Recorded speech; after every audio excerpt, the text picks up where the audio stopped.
오늘 하나님께서 우리에게 주시는 말씀은 열왕기상 1장 1절부터 10절까지 말씀입니다. 9월 1일 금요일 본문입니다. 자, 오늘부터 우리가 살펴보게 될 열왕기상 말씀은 이제 사무엘하 9에서 20장에서 제기되었던 질문에 대한 대답인데요. 바로 누가 다윗의 뒤를 잇게 될 것인가 라는 것을 주제로 하고 있습니다. 우리가 오늘 본문을 먼저 들어가기에 앞서 이 본문들이 역사라는 장르, 또 문학이라는 형태, 그리고 그 가운데에서 신학이라는 관점으로 쓰여진 이 글을 어떻게 볼까 제가 참 많이 고민을 했는데, 일단 최대한 쉽게 마치 드라마를 읽듯이 본문에서 이야기하고 있는 이야기들을 그냥 그대로 읽어 나아가는 방식을 채택하기로 하였습니다. 그래서 되도록 많은 설명을 하지 않고 그냥 그저 함께같이 우리가 드라마 같은 거 볼 때 앞에 못 본 이야기들이 있어도 그것을 다 설명하면서 보지 않듯이 그저 성경 본문, 오늘 우리에게 주어지는 본문들에 충실하여서 그 본문들을 보도록 하겠습니다. 자, 그렇지만 그럼에도 불구하고 우리가 이 앞의 이야기들 가운데에서 꼭 이해해야 될 것들만 잠시 정리를 하고 본문을 보도록 하겠습니다.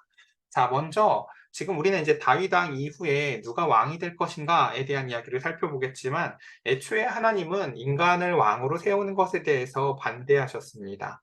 왜냐하면 하나님이 왕이시고 그 가운데에서 하나님이 이 세상에 있는 사람들을 마치 태양이 이제 빛이 나고 있지만 그 가운데서 저녁이 되면은 달이 그 태양의 빛을 받아서 이 땅의 빛을 반사해서 아, 태양이 여전히 있구나라는 것을 알게 하듯이 이 땅에 있는 왕, 이 땅에 살아갈 그리스도인들의 사명은 바로 그렇게 달과 같이 하나님의 은혜를 전달해야 되는 존재들이지 그 가운데서 태양처럼 빛나는 존재들이 아니었기 때문입니다.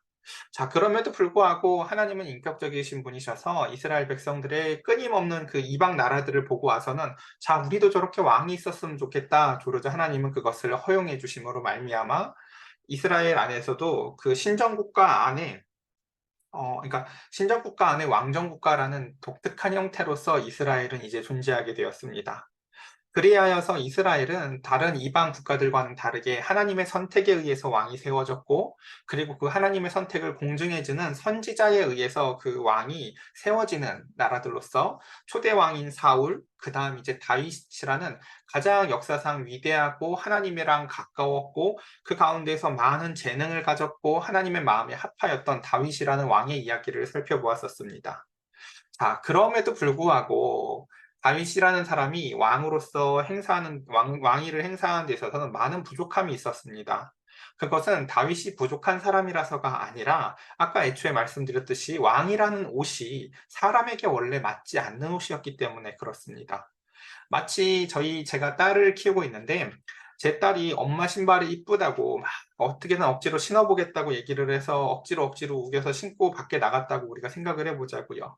자, 그럼 그 맞지 않는 신발이 처음에는 그럼에도 불구하고 내가 너무 마음에 드니까 신고 다니겠지만 걸어보면서 불편함을 느끼고 그 다음에 이제 돌아오면서 그 가운데서 자신의 까진 발꿈치들을 보게 되면서 그 가운데에서 이게 나한테 맞지 않는구나 라고 이해를 하게 될 것입니다. 그것처럼 우리가 지금 앞으로 보게 될 왕들의 이야기는 사실은 사람의 장단점을 구분해서 이 사람은 이게 잘 됐고 이 사람은 이게 못됐다라는 것을 평가하려고 읽는 것이 아니라 애초에 왕이라는 자리가 사람에게 부족함이 늘 있는 자리라는 것.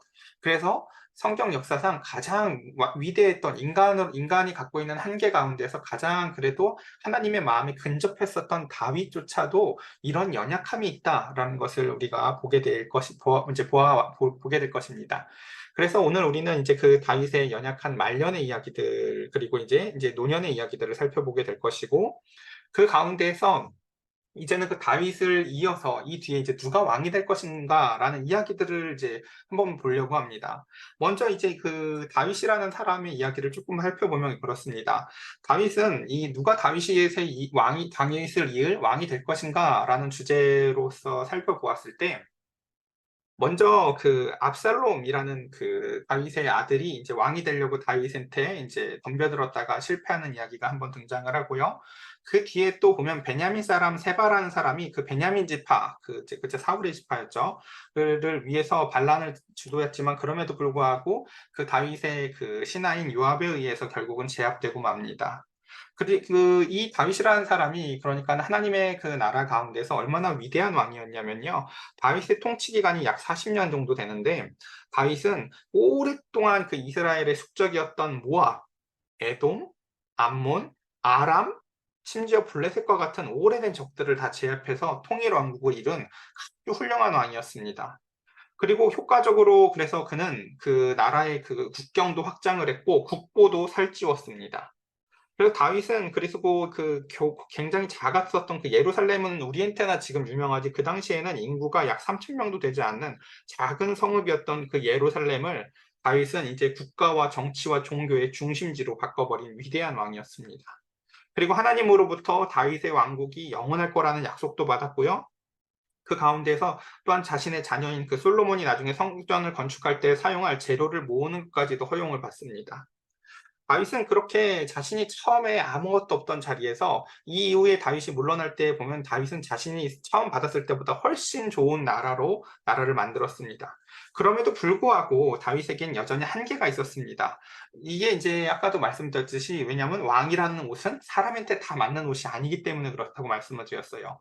그래서 그 이후에 일어나는 사건들을 보면은 예를 들면 그 세바의 반란이라는 것을 통해서 보면은 통일을 했지만 그리고 국경을 확장했지만 여전히 내부 안에 이제 그 북왕국 이스라엘의 지파들의 불만이 있다는 것들을 확인도 하게 되고요. 그 뒤에도 또 보면은 압살롬의 그 반란 때도 보면은 심지어 다윗의 고향의 지파인 유다조차도 다윗에게 전적으로 충성하지 않는 모습들을 보면서 아, 그가 이렇게 온전한 왕이었던 것 같아도 그가 참 대단한 왕이었던 것과 같아도 사실은 이런 한계들이 있다라는 것들을 우리가 보게 됩니다. 이런 모습들을 보면서 우리는 아, 다윗이 이게 잘못했어 라고 지적을 하는 것은 결코 옳은 판단이 아닙니다. 사람에게는 늘 제가 말씀드렸듯이 한계라는 게 있기 때문이죠. 우리가 한번 역대 대통령들을 생각해 봐도 좋을 것 같아요. 저도 이제 제 정치적 성향을 밝히는 게 여기서 좋은지는 잘 모르겠지만 제가 좋아하는 대통령이 있음에도 불구하고 그 대통령이 다 아쉬웠던 점들이 정말 많거든요. 왜냐하면 제가 관심 있어 하는 분야인 예를 들면 환경 문제라든가 어려운 사람들을 돕는 문제에 대해서 제가 좋아했던 대통령은 그닥 관심이 없는 사람이었었어요. 반면에 외교는 굉장히 잘했던 것 같지만 그럼에도 불구하고 내치에 굉장한 그 연약함들이 있었는데 그것을 저는 그 사람의 문제라고 여기지 않고 그 사람의 한계라고 여겨요. 그것처럼 사람은 본래 그 자리에서 자기가 갖고 있는 역량을 100%다 발휘한다고 하여도 그 가운데서 그 사람의 잘못이 아니라 바로 사람이라는 연약한 존재가 그 사람을 다스리는 자리에서 있었을 때에 올라갔을 때 나타나는 한계다라는 것을 우리가 확실하게 못 받고 넘어갔으면 좋겠습니다. 자, 이렇게 우리가 일단 그 다윗의 이야기를 한번 같이 살펴보았습니다. 우리는 근데 오늘날 이 교회 안에서 이렇게 정치 이야기하는 것에 대해서 되게 불편해하는 경향들이 있죠. 왜냐하면 너무 우리나라가 극단적인 감정을 갖고 있고 그 가운데에서 또 정보 역시도 너무 편협하게 섭취해서 양극단의 사람들이 너무 다른 정보를 얻고 너무 다른 생각을 갖고 살기 때문에 그렇습니다. 자, 그래서 우리는 흔히 정교 분리라는 이제 원칙들을 많이 들였을 거예요. 근데 사실 정교 분리는 그렇게 사실 이렇게 이상적인 이야기가 아닙니다. 이 역사 이야기도 잠깐 조금 하고 넘어가자면은 원래 정교 분리라는 게 왜 생겼냐면은 이제 우리가 그 고대 사회에서부터 이제 드디어 이제 기독교가 공인을 받고 그 가운데서 중세 시대에 이르기까지 보면은 교황청이라는 그 종교의 중심지가 정치에 굉장한 힘을 그 미쳤었던 이야기들을 뭐 이렇게 굳이 이렇게 중세 시대 이야기를 잘 모르는 분들도 그 정도는 아실 것 같아요. 그래서 그러한 그 중세 시대의 폐단을 이제 개혁하고자 그 가운데서 신대륙에 정착했었던 미국인들은 그 미국의 건국의 아버지들은 이 이제 정치와 종교를 분리하는 이야기를 아예 헌법에 못 박습니다. 그리고 나서 그런 문화 가운데서 살아왔던 선교사들이 우리나라에 처음 선교를 와서 역시나 자신들의 그 신념을 이 땅 가운데서 못 받고 그렇게 한국교회는 그 가운데서 자라오다가 일제 식민지 치하에 들어왔을 때 비로소 이제 그 정치와 종교가 어떻게 행해야 될까라는 그 방황하는 지점에서 한국교회는 사실은 부끄러운 길을 걸어옵니다. 우리가 아는 뭐 멋진 목사님들도 물론 계시지만 사실 대다수의 교회들은 그렇게 멋진 모습을 보이지 못하고 한강에 가서 일왕에게 천배를 이렇게 참배를 하는 등 그 가운데서 저항하는 것을 가지고 도리어 그때서야 정치와 종교가 분리되어야 한다고 주장하는 사실은 참 안타까운 모습들을 걸어왔습니다. 그럼에도 불구하고 그 이후에 보면 또 다시 이제 국가가 처음 이제 뭐 조창 기도회 같은 것들을 마련해서 여전히 국가가 조금 평탄해지는 것 같으면 여전히 기독교는 그 가운데에서 국가의 권력에 기생을 해서 그 가운데서 아부를 떨고 그 가운데서 형식적으로 그 많은 이익을 취해왔던 것들이 지금 현재 한국 기독교의 모습이었습니다. 자, 지금 이제 우리가 이제 이런 이야기는 이제 여기까지만 하고요. 자, 그런 이야기들을 통해서 우리가 오늘날 이 본문을 보고 그 가운데서 우리가 살아가는 세상들을 비교해 볼 때 참 시사해 주는 바가 많은데 그것은 다시금 말씀을 다 보고 마지막에 정리해 보도록 하겠습니다. 자, 먼저 일단 천천히 보도록 하겠습니다. 자, 다윗 왕이 나이가 많아서 늙으니 이불을 덮어도 따뜻하지 아니한지라 이야기를 합니다. 예, 이제 다윗이 드디어 노년에 이제 그 가운데에서 자신의 일생의 회한을 가지면서 참 많은 것들을 생각해 볼 것 같아요. 내가 전쟁터에 나가서 수많은 그 전쟁의 승리를 이끌어왔고, 하나하나 그 이스라엘을 오랫동안 괴롭혀왔던 나라들을 격파해 나아갔던 이야기들. 그 가운데서 물맷돌로 그 가운데서 그 골리앗을 잡았던 것들, 그리고 그 수많은 그 자신의 도망자 신세 가운데에서도 하나님을 두려워함으로 말미암아 그 동굴에서 하나님을 찾았던 시를 짓고 그 가운데에서 그 사울을 결코 해하지 않았던 이런 다윗의 이야기들은 참 다윗이 일평생 만약에 부흥강사였으면요 할 얘기가 너무 많았을 사람이에요. 자, 그럼에도 불구하고 그 모든 것이 자랑거리가 되지 못하는 것은 다윗의 말년에 그렇게 다윗이 시를 쓰고 그렇게 하나님을 사랑할 수 있게 만들었던 원동력이었던 외로움이라는 것이 다윗을 범죄하게도 만들었다라는 것입니다. 그래서 다윗은 그 범죄하는 시간들을 통해서 다윗에게는 정말 그 장미꽃과 같이 아름다운 장미꽃 옆에 가시들이 잔뜩 있어서 함부로 만질 수 없게 된 것처럼 다윗의 그 외로움이라는 그 장점이자 또 가장 위험한 단점에 하나님은 그 다윗의 그 징벌로 말미암아 가시들을 생겨나게 해서 다시는 이제는 그 가운데서 함부로 여인을 만지지 아니하고 그 가운데서 범죄하지 않을 수 있는 가시를 그에게 주셨습니다. 하나님은 사실 이러한 그 사사기에서도 이런 이야기들이 등장하거든요. 하나님이 그 백성들이 그 하나님의 말씀으로부터 벗어나서 예를 들어서 하나님이 너 저들을 그 가운데서 다 몰아내라 했는데 그것을 갖고 있으면 내가 그거 너의 옆구리에 가시가 되게 해줄 거야 이렇게 말씀을 하시기도 하고요. 그 가운데에서 또 사사기 9장에서도 보면 그런 이야기들이 등장을 하지요.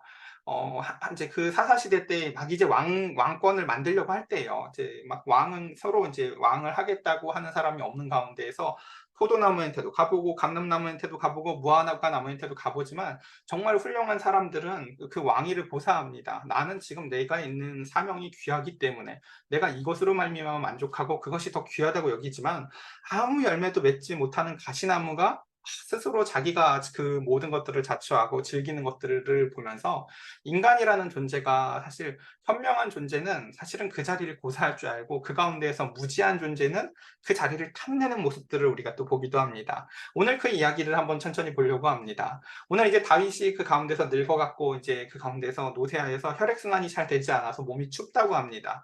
그리고 그 가운데서 다윗의 신하들은 이제 왕께 무엇을 할까 생각을 하다가 젊은 처녀 하나를 구해서 왕을 받들어 모시게 합니다. 그리고 왕의 품에 누워 주 왕으로 따뜻하게 하리라 라고 하면서 예, 이런 이야기들이 등장을 하죠. 이걸 역사책이라고 살펴보면 참 이제 특이한 이야기들을 기록해 넣고 있는 거죠. 그리고 이스라엘 사방 영토 내에서 아리따운 천하를 구하던 중 수냄 여자 아비삭을 얻게 됩니다. 그 지금 예루살렘으로부터 북쪽으로 꽤 멀리 떨어진 도시거든요. 그러니까 정말 멀리까지 찾아왔던 것 같아요. 그래서 이 수냄 여자 이제 아비삭을 얻어서 왕께 데려왔습니다. 그리고 이 처녀는 심히 아름다웠다고 얘기를 합니다. 그리고 그가 왕을 받들어 시중을 들었습니다. 그러나 왕이 잠자리를 같이 하지 아니하였더라. 이게 참 그 다윗의 노년의 멋진 모습인 것 같아요. 멋지다기보단 사실은 아픈 모습이겠죠. 왜냐하면 자신이 그 어떤 여인의 아름다움에 취해서 그 가운데서 그 여인을 취했다가 자신의 나라와 그리고 그 가운데서 자신이 받았던 고통들 그리고 심지어 무고하게 죽은 수많은 사람들의 이야기를 우리가 생각해 볼 때 다윗에게 있어서요 이젠 또다시 어떤 음욕이 올라온다든지 여자를 보고 마음이 동하는 이야기는 하나님이 그의 마음에다가 가시를 심어두어서 그게 작동하지 않는 게 아니라 작동하려고 할 때마다 경계가 되었고 그것에 대해서 죄를 미워하고 죄를 슬퍼하는 감정을 그의 마음속에 가시로서 심어주셨기 때문에 그렇습니다. 우리가 그래서 사람이 절대 안 변해라고 얘기를 하죠. 그 반은 맞고 반은 틀려요. 맞아요. 음욕이 있는 사람이 음욕을 버리지는 못해요. 근데 하나님이 하시는 일은 뭐냐면은 그 일의 결과를 경험하게 하시거나 그 일의 결과로 인한 타인들의 고통을 경험하게 하심으로 말미암아 그 마음속에 경계병, 가시들을 세워두실 수 있다라는 것입니다. 그렇게 이제는 다윗은 그래서 그러므로 말미암아 그 나이가 이때가 70이 쯤 됐을 텐데 이 나이든 노인이 그 젊고 아름다운 여인을 함부로 건들지 않는 다윗의 모습을 볼 수 있습니다. 자, 그리고 그럼에도 불구하고 다윗의 문제와 한계는 뭐냐면은 왕 후사 문제를 정확하게 해두지 않았다는 것입니다. 자, 그때 핫기세 아들 아도니아가 스스로 높여서 이르기를 내가 왕이 되리라 하고 자기를 위하여 병거와 기병과 호위병 50명을 준비하니라고 이야기를 합니다. 지금 이제 드라마로 따지자면 이제 1절부터 4절까지는 그 왕위를 정확히 세워두지 아니하였고 노쇠한 다윗 뒤에 누가 왕이 될까라고 불안하는 가운데에서 그쵸? 여기서 보면 살아있는 아들들 중에서 제일 첫째 아들, 이제 그 제일 이제 장자인 이 아도니아가 나서는 모습을 보게 되는데요. 그가 아직 아버지가 살아계심에도 불구하고 스스로 왕위를 이렇게 행사하려고 하고 심지어 이제 그 병거와 기병과 호위병 50명을 준비해서 벌써 왕위 행사를 하고 있다라는 것을 봅니다.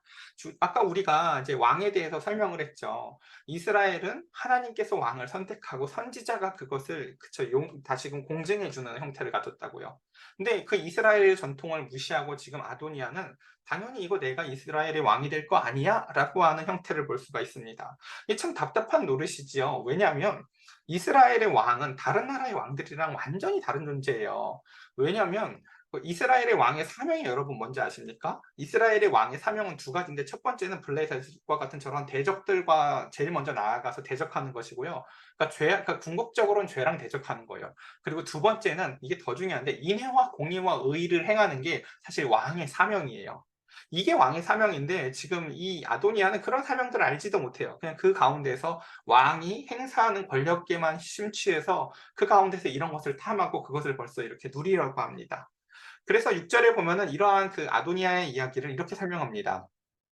그는 압살롬 다음에 태어난 자요. 그쵸? 이게 무슨 뜻인지 아시겠습니까? 지금 자기가 이제 장자예요. 남아있는 사람 중에. 그리고 용모가 심히 준수해요. 많은 칭찬을 받았겠죠. 아, 왕이 될 상입니다. 그리고 그는 아버지가 네가 어찌해서 그리하였느냐 하고는 말로 한 번도 그를 섭섭하게 한 일이 없었더라. 그러니까 이 세 번째가 사실 치명적이죠. 그가 그렇게 버릇없이 행동하고 그 가운데서 이렇게 경박하게 막 행동을 할 때 다윗이 그게 틀렸다라고 사인을 줘야 되는데 다윗이 자신의 말년에 있는 죄악으로 말미암아 이제 확 꺾여진 사람이 되어서 겸손한 건 좋은데 그 가운데서 자녀의 죄에 대해서 지적을 하지 않아요. 그러니까 그러므로 말미암아 그럼 이게 어떤 사인이 될 수 있냐면 사람들한테는 저거 다윗이 용인해 주는 거구나라고 보일 수가 있는 거죠. 그래서 아도니아가 그 가운데에서 이제 이렇게 교만한 상태로 드러나게 되죠. 그리고 이제 여기에 또 제가 제일 안타까워하는 이야기 중에 하나인 이제 그 중간에 이런 인물들이 등장을 하죠.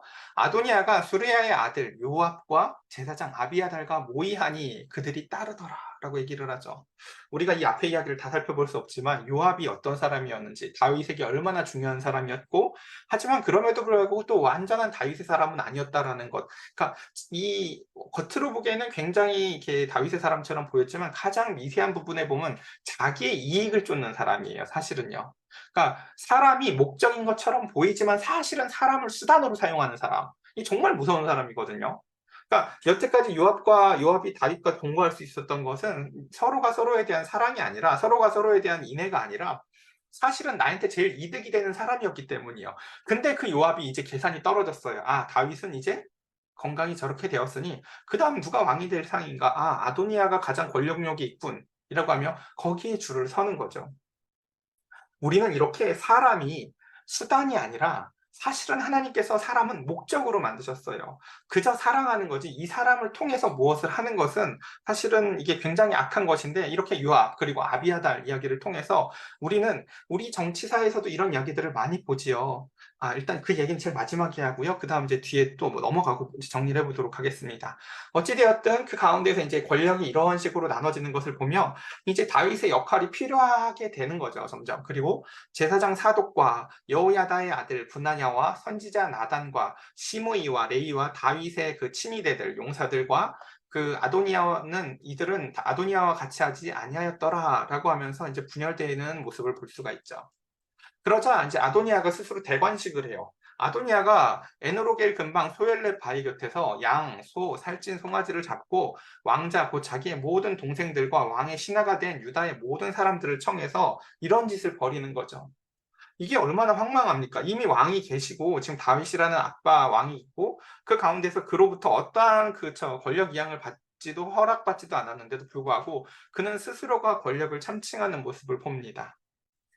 그리고 그 마지막 이야기를 이렇게 끝내죠. 선지자 나단과 분하야와 용사들과 아까 그 친위대들이요 자기의 동생 솔로몬은 청하지 아니하였더라라고 얘기하며 아까 이야기했었던 그 누가 다윗 다음에 왕이 될 것인가에 대한 이야기의 첫 번째 드라마의 그림으로 이런 이야기들을 살펴보았습니다. 자, 이제 오늘 말씀을 한번 정리를 해보도록 하겠습니다. 첫 번째 이야기는 그것이었습니다. 사람은 원래 왕으로 부족한 존재다라는 것이었습니다.